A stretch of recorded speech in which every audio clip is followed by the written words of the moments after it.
Sir ನಮಸ್ತೆ. ನಮಸ್ತೆ. ನಮಸ್ತೆ, ನಿಮ್ಮ ಹೆಸರು ಎಲ್ಲಿಂದ ಕರೆ ಮಾಡ್ತಿದ್ದೀರಾ? ಹಲೋ ಹಲೋ, ಕೇಳಿಸ್ತಾ ಇದೆಯಾ?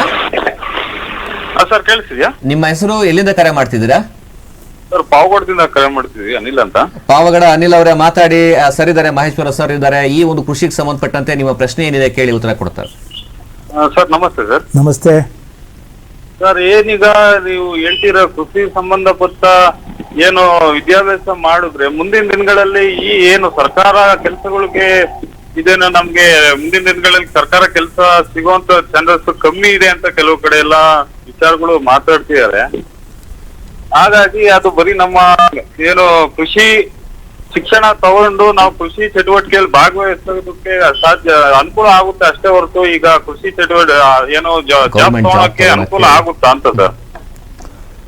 ಈಗ ಈ ಒಂದು ಕೃಷಿ ವಿಜ್ಞಾನಗಳ ಪದವಿಯ ಶಿಕ್ಷಣ ಕೇವಲ ಕೆಲಸ ಅಥವಾ ಉದ್ಯೋಗಕ್ಕಾಗಿ ಅಲ್ಲ.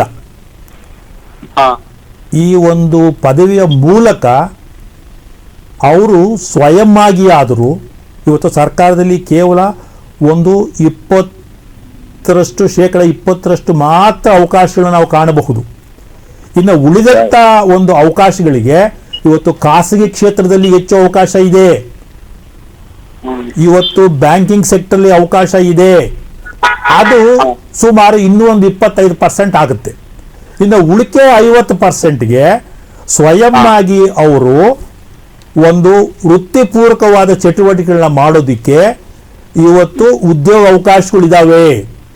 ಅದಕ್ಕೆ ಬೇಕಾಗ್ತಕ್ಕಂಥ ಪ್ರೋತ್ಸಾಹ ಕೊಡ್ತಕ್ಕಂಥ ವಾತಾವರಣ ಕೂಡ ಇವತ್ತು ನಮ್ಮ ಸಮಾಜದಲ್ಲಿ ನಮ್ಮ ಸರ್ಕಾರ ಒದಗಿಸಿಕೊಟ್ಟಿದೆ.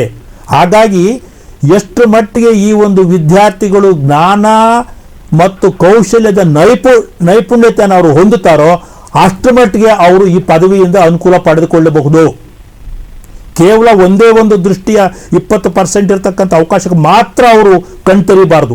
ಇನ್ನೂ 75% ಇರತಕ್ಕಂಥ ಅವಕಾಶಕ್ಕೆ ಅವರು ಸಜ್ಜಾಗದಾಗ ಮಾತ್ರ ಅವರ ಒಂದು ಸ್ವಯಂ ಅವಲಂಬನೆಗೆ ಸೂಕ್ತವಾಗುತ್ತೆ. ಸರ್ಕಾರಕ್ಕೆ ನೀವು ಎಲ್ಲದಕ್ಕೂ ನಂಬ್ಕೊಂಡು ಕೂತ್ರೆ ಆಗೋದಿಲ್ಲ.